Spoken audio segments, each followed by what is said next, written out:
Hello guys, তোমরা সবাই কেমন আছো? আশা করি তোমরা খুব ভালো আছেন। বকুলের নৌ ব্লগে তোমাদের সবাইকে স্বাগত। তো দেখো, সকাল সকাল উঠে পড়ে আমি ব্রাশ ট্রাশ নিয়ে নিলাম।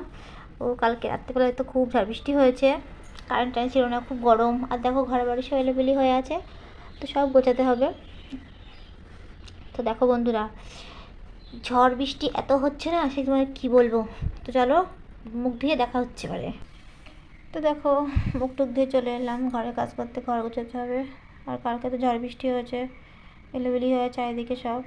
আর রাত্রেবেলা জানলা, আমি যতই গরম লাগুক জানলা আমি খুলি না, কেননা জানলা খুললে আমার ভয় লাগে।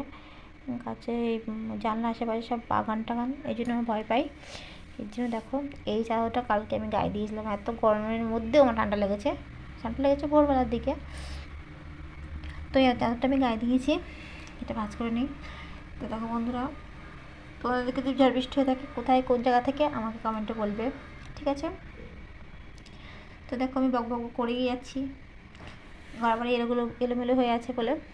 দেখো, এই গামছাটা দেখতে পাচ্ছ, এই গামছাটা নিয়ে একটা কথা বলবো। তো শাড়িটা ভাঁজ করে নেই, ভাঁজ করতে হবে না, কালকে পরেছিলাম, এটা ওদিকে রেখে দেবো। তো এই গামছাটা নিয়ে তোমার একটা কথা বলবো। তো দেখো, আয়নাতে কেন আমি গামছা দিয়েছি, আর এই কুর্তিটা, এটা কালকে আমি পরেছিলাম, কেননা কালকে আমি রেল স্টেশনে দিয়ে গেছিলাম ঘুরতে, বাজার করতে, এর জন্য এটা পরেছি আমি, এই জন্য ভাঁজ টাজ করে তুলে রেখে দিই। আর দেখো, এই যে গামছাটা কেন আমি আয়নাতে দিয়েছি বলো তো? আমি তো একটা ব্লগে বলেছিলাম না, আমার ভয় লেগেছে আয়নাতে, এর জন্য বর্মশাই দুটো গামছা দুই দিকে ড্রেসিং টেবিলে আয়নাতে দিয়ে রাখে, আর এই বক্স জানলার আয়নাতে দিয়ে রাখে, কেননা আমার আয়নাতে ভয় লাগে, একদিন ভয় পেয়েছিলাম, এর জন্য দিয়ে রাখে। তো চলো দেখা হচ্ছে। আমি আসলে ভাই ভবিষ্যতে কী কাজ করি, কে করবো? এরকম কান সেলাই করি, এটা কান।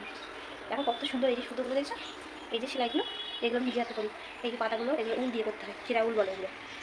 সোয়েটার টুল পরে সেটা উল না, সোয়েটার টুল না, ওইসব উল না, চেরা উল, উল দিয়ে দেখো কত সুন্দর।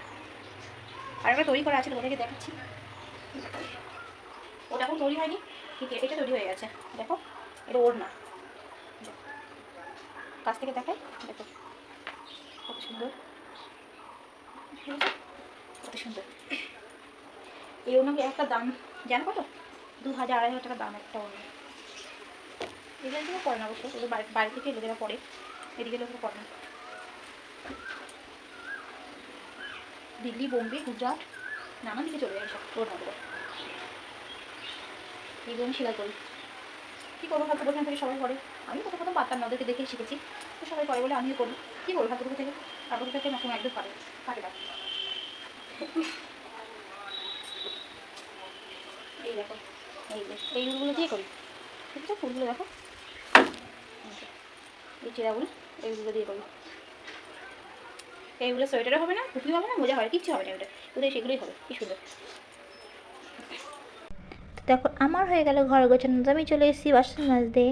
তো তাড়াতাড়ি করে বাসন টাসনগুলো মেজে নেই, আর দেখবো কী বাজার নিয়ে এসছে। তখন ফোন করে তো বললো যে মাছ নিয়ে আসবো। তা মাছগুলো নিয়ে আসে, তো মাছগুলো আমার কেটে নিতে হবে, সরি, আঁশটাগুলো ছাড়াই নিতে হবে, কারণ আমি মাছ কাটতে পারি না, এর জন্য বাজার থেকে মাছ কেটে নিয়ে আসে। তো দেখতে থাকো তোমরা, আমি কী মাছ এনেছি বড়মশাই, তো তোমাদেরকে দেখাবো। তার আগে বাসনগুলো মেজে নেই, বাসনগুলো মাজা হয়ে যাবে, তারপরে তোমাদের দেখাবো, ঠিক আছে? তো চলো দেখাতে কী এনেছে। তো দেখো গাইস, কী মাছ নিয়ে এসে তোমাদেরকে দেখাবো। তো ব্যাগটা বের করি, প্রথমটা কী নিয়ে এসছে, কাঁচকলা নিয়ে এসছে। আর নিয়ে এসছে কী মাছ দেখাই, গামলাটা নিয়ে নেই, তারপরে দেখাচ্ছি তোমাদের কী মাছ নিয়ে এসছে, তো দেখে থাকো। তো নিয়ে এসছে রূপচাঁদা মাছ। চলো tata, bye bye, next video দেখা হচ্ছে।